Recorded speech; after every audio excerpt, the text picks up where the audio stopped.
Hello guys, welcome back. In today's video I'm gonna show you how to reset Instagram password if you forgot it. So it's pretty simple. Let's get started. You guys have to simply open up Instagram application on your mobile phone.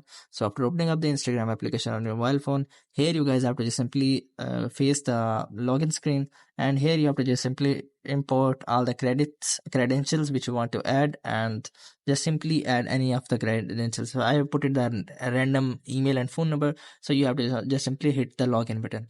So after putting the login button, you guys can see I don't know the password, so I have to just simply forget it. So you have to just simply select the option which is forget your details, get help logging in. So you have to just simply click on the get help logging in.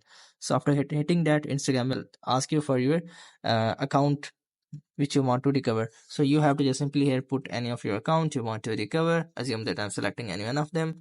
So you have to just simply put the username of your account. So after putting that, you have to just simply click on next. So here is Instagram will ask you for some specific things.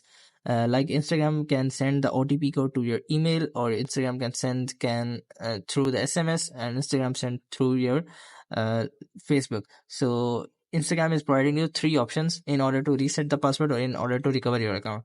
So you have to just simply select any one of them. So assume that I'm just selecting the second one. So you just have to simply click on it, and Instagram will send the OTP code to your phone number because I have selected the phone number. So we have to just simply put the phone number here, and after that you guys can see it has automatically put it the phone number, OTP code. So after putting that here, you guys will be able to see my Instagram account has been recovered easily. So I hope this methods find you well. Do like, share, subscribe. Thank you so much. Bye bye.